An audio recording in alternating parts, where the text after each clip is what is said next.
With the recent pullback and bounce, it's clear to see that things are finally heating back up again after maybe reaching the bottom of this recent correction. As we get into this video, we're going to be taking a look at what is going on in the crypto space. We'll be taking a look at a few charts and having a look at how things are forming right now and whether or not we still think things are on track for a good swing to the upside.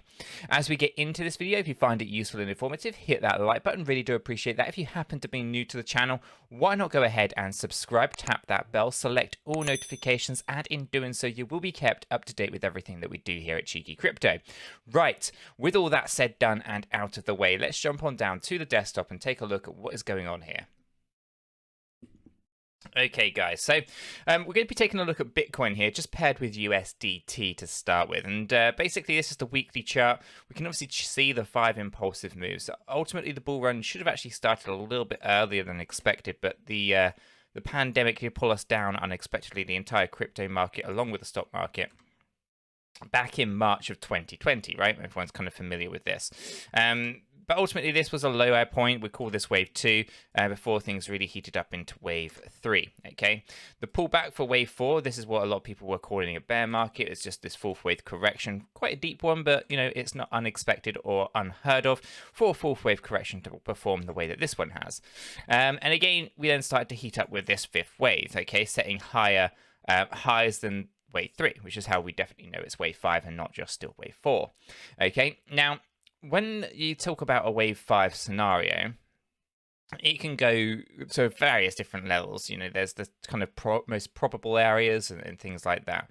And also, it's important that we acknowledge that inside our fifth wave here will also be following 5 impulsive moves usually. Okay, you can measure these as like ABCs or you know, etc. But for me personally, I like to kind of look at them as, you know, basically, you know, impulsive moves like 1, 2, 3, 4, and then a 5, right? Now, when we take a look at this, inside this third wave, there would also be, you know, a set of impulsive moves. Same with wave 1 and wave 5. But usually there's an ABC correction inside of our waves 2 and our waves 4. Okay, but again, these could be measured differently if you wanted to, right? So we can see there's an ABC in there, for example, on the weekly chart. Usually a lot of this is actually really visible from the daily views or the hourly views, etc. Right? There's loads and loads of waves, but we tried to keep it simple and just take a look at what's kind of going on with our weekly chart. It gives you a good structure, good overview, right? Now this deviation right here, it isn't unheard of. You saw this within our third wave as well, right? Except you probably would have argued that this was basically coming out of wave 2 into wave 3 before the fourth wave correction and a pullback, right? So, for example, wave 1, wave 2 low, and then we're coming out of wave 3, or going out of wave 2 into wave 3, down for a short wave 4, then up for a wave 5, right? Kind of see that kind of pattern emerging, right? And that's the kind of thing that we're looking for here. We've kind of come out of wave 2, we're pulling back a little bit, and then we're going to continue that growth to the upside. Now, on the smaller time frames, that becomes quite clear what's kind of going on with these as well. So what we'll do is we'll take that off, and we're actually going to jump down into a few lower levels, right? So when we jump into our daily, and we expand this up, you can see the moves that have been had right here. You could argue that this was definitely wave 2. Okay, so we can see that we would have had wave 1, wave 2, and we're looking for that push to the upside. Now this deviation right here, again, could be argued as a wave, I want to say 2, but it seems quite short. If it's a wave 2, then ultimately this this third wave will be significantly higher. Okay, and again, that's not a bad scenario to be in, but I would expect a prolonged kind of pushback in terms of the length of the bull run, right? My expectations are that the peak of Bitcoin is going to happen approximately, you know, late December into January, right? January would be a very neat time, looking at the history of the bull runs. 2013 may be in November peak, and then obviously 2017 being December peak. It would be really good if the 2021 bull run would also peak in January, and because that means that we have some kind of solidity to how those bull run peaks are forming, right? There's usually a pattern to the rhythm, and it's good to kind of see that happen. So all hoping kind of that actually does occur. But again, time will sell. So this kind of correction right now, again, is it was a much needed correction here, but there's a lot of manipulation going on as well, right? So we had an all-time high on the 20th of October, right? That was $67,000. Now, the thing that bothers me most about the $67,000 price target, or all-time high at the time, is that it was exactly $67,000 to the penny, to the cent, right? There wasn't any deviation. It was exactly $67,000. That is incredibly rare. It can happen, but incredibly rare and unusual, right? You wouldn't normally see an all-time high to the penny. Then you go over, just a little way over to the 10th of November, and we have another all-time high, right? This time, the high is $69,000 to the penny. Those two things are clear manipulation to me, because one, you could argue is, it's a coincidence, it's quite rare, but they can happen. Two, in such a short space of time, it's just, to me, sounds like something is going on in the background that you just don't necessarily trust, right? And in my mind, that's just manipulation. Whether it is or isn't, I don't know. But to have two coincidences so close together like that, that's quite hard to see. So basically, huge sell orders pulling the market down at very specific price points is how I see that. Okay, and obviously then pulling down a little bit of a deeper correction with the news of lately. Basically, the stock market fell back down, Bitcoin fell down, the altcoin market fell down, etc. Right, and that's actually quite interesting. We can see the daily stochastic RSI rising up now, and when we get into our hourly view, this is actually where we start to see some of the most recent action, and we can acknowledge what's kind of gone on. We had a big 1, 2, 3, 4, 5 down. Okay, now I was expecting this to actually fall down a little bit lower. Okay, if we actually just zoom in here for a second, you can see that we came into my yellow box area, okay, just slightly, and then that was it. Okay, and if we actually zoom out, we can see that this is a strong area of support. But I was expecting us to fill this void a little bit, this void that was left behind. It hasn't occurred. We haven't pulled down as deep, so that you can call that good news if you want.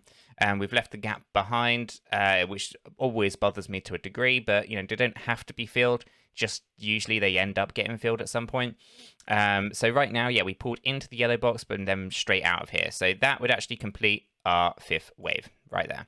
Okay, and now we are looking to track to the upside. Right now I had this ABC move to the upside plotted out, so do check out my previous videos. I haven't just drawn this on, but basically you can see this good surge to the upside, falling short of my initial target. I had this out at 58.5k. We came to 58.2, okay? So a little bit short of that A wave high, so I'm going to pull that down. Now we're looking for this B wave low, okay? So pull back down. This B wave is measured, basically the 618 from a retracement level from a fib, so I can grab hold of my fib, throw that on there, draw that on, and we can see that that B wave comes down to 56,350, right? This area here is also a strong area of support. We can see this as well previously around here. Okay, so this is the area of a bounce that we're looking for a B wave. And so are we expecting ourselves to pull back today? Okay, pull back after this recent surge to the upside, which is looking very impulsive. Pull back down, hit this B, and then surge up for a C wave. Now, the C wave is really important, okay, because if we do get that B wave right down there, right where we're expecting it to, and we push this to here, then we can see that if I quickly mark this up with a horizontal ray, right, we just grab that. So that there is the area that we would expect a C wave to kind of go to. Okay, that comes in at 61,300. But if Bitcoin goes higher than this area here, this is the 1.382, the 63,200 level, then this would be an impulsive trigger, meaning that this is not an ABC move to the upside, but instead it's a 1 through 5. Okay, so we'll go ahead and go 1 for A wave, 2 for a wave 2, which would be replacing our B. Then here we'd have wave 3, a pullback maybe for a wave 4, and then a big surge for wave 5 as well. Okay, that's obviously the preferred option that we want to see, right? We want to see good recovery out of here and an impulsive move, which this is looking like right now, which is pretty good. Pull back for wave 2, push up for wave 3, past that impulsive trigger at 63,000, pull back down for wave 4, And then obviously as long as wave 4 does not cross wave 1, then we should be good for that 5th wave push to the upside. Okay, so there are lots of things to kind of monitor here. Let's leave it as an ABC for now. Okay, so we'll track the ABC, and if C wave goes higher, great, we'll pull back and then we'll push up again. Okay, completing that move in the very same way that we saw this move to the downside. Okay, we tracked the ABC down, and then we got that 4th wave trigger, then pulled back down, ABC, and then 5th wave final. Okay, so again, we're tracking that to the upside. So right now, do expect volatility, right? We're expecting this pullback for wave B, and then we'll push up for wave C. Hopefully that wave C pushes higher, turning this whole move impulsive. Now, we'll check out the advice.io dashboard. For those who do not know, advice.io, they use artificial intelligence and machine learning to help us understand the underlying value of cryptocurrencies. So there's a link in the description down below. It's completely free to use. I do seriously think you guys should check it out. I don't think you'll be disappointed by what you find. This AI has been right more times than I can count. Now, what we have here for Bitcoin is an A, B3 rating overall. Okay, so we know that it's on the cusp of those worst ratings, right? The C ratings. But other than that, it's kind of that neutral zone, right? And we get a little bit more detail. We have a fear and greed index that's actually gone up a rating since yesterday. I believe it was B3. So we're now firmly in the neutral position, right? We're right bang in the middle. It's not fearful. It's not greedy. Okay, this is a good indication that the market's slowly recovering, or at least the sentiment around it, and retail investors are wising up to what's going on there. Don't use leverage, because they're basically just rinsing and repeating you, right? The more people that are using leverage or continue to repeat to use leverage are just getting wrecked over and over and over again, right? And you need to stop gambling and start, actually participating as an investor. Leverage doesn't really allow you to do that. It's just gambling, in my opinion. But that's what it is, my opinion. I would never use leverage personally. Far too risky. I buy assets, I hold them, and I trade them accordingly. Now, so obviously that sentiment's improving a little bit as people are wising up to what's kind of going on with Bitcoin. Now, Bitcoin's Sharpe ratio, this is still a rating of D. This is still indicating that there are issues with Bitcoin from a risk-reward ratio, right? As in, it's not confirmed that you want to kind of maybe get in on Bitcoin, right? But we have started to see this thing plateau a little bit down here. It's kind of stayed at the rating of 0.06 for a little while. We can also see that 50-day average starting to come back down. I think once we complete wave B, I think this is going to start getting a nice turn to it and start to increase whilst that 50-day average comes down, flipping and turning this into a positive. And then that's really where you want to start potentially then considering maybe an entry point into Bitcoin. Okay, so we are still expecting that volatility with that pullback of wave B. That's kind of been indicated within the Sharpe ratio and that fear and greed index. The moving averages obviously have been affected with that impulsive move down. And of course, the liquidity is perfectly fine with an A2 and the profitability is still an A1. So overall, those are the issues with the artificial intelligence is picking up on. Basically, the sentiment in the space is neutral. It's not fearful. It's not greedy. So depending on what else you kind of see from a fear and greed index perspective, the AI is actually looking at the underlying data for Bitcoin and saying actually it's pretty neutral right now. The Sharpe ratio has been indicated that exposure to the asset might not be what you're looking for right this moment.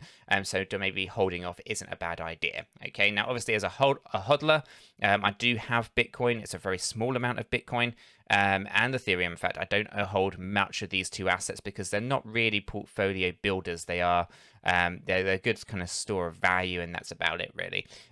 You don't get a lot of percentage yield from them, but it's good to have exposure to them, in my opinion. But you might want to hold off if you haven't got any just yet to get on this one. So overall, we are looking pretty good. We're looking for this kind of pullback with wave B. There's no guarantee that it pulls back this far. We are looking to lower that stochastic. It is moving nicely to the downside right now as we trade sideways around here. This is also another option, losing a smaller percentage point here before we get that next move to the upside. This would also be an indication of a pretty big bullish move and very impulsive move to the upside if we trade sideways whilst we correct that stochastic, and then we get a nice surge with wave C, potentially turning that into a wave 3. Overall, everything's looking very, very good, very much on track, and nothing here is really bothering me or worrying me at all. This is pretty much business as usual. Guys, I am going to leave the video there. If you have found it useful and informative, hit that like button. I really do appreciate that. If you happen to be new to the channel, why not go ahead and subscribe? Tap that bell, select all notifications, and in doing so, you will be kept up to date with absolutely everything that we do here at Cheeky Crypto. With this said, done, and out of the way, I hope everyone has a fantastic day, and I'll catch you all in the next one.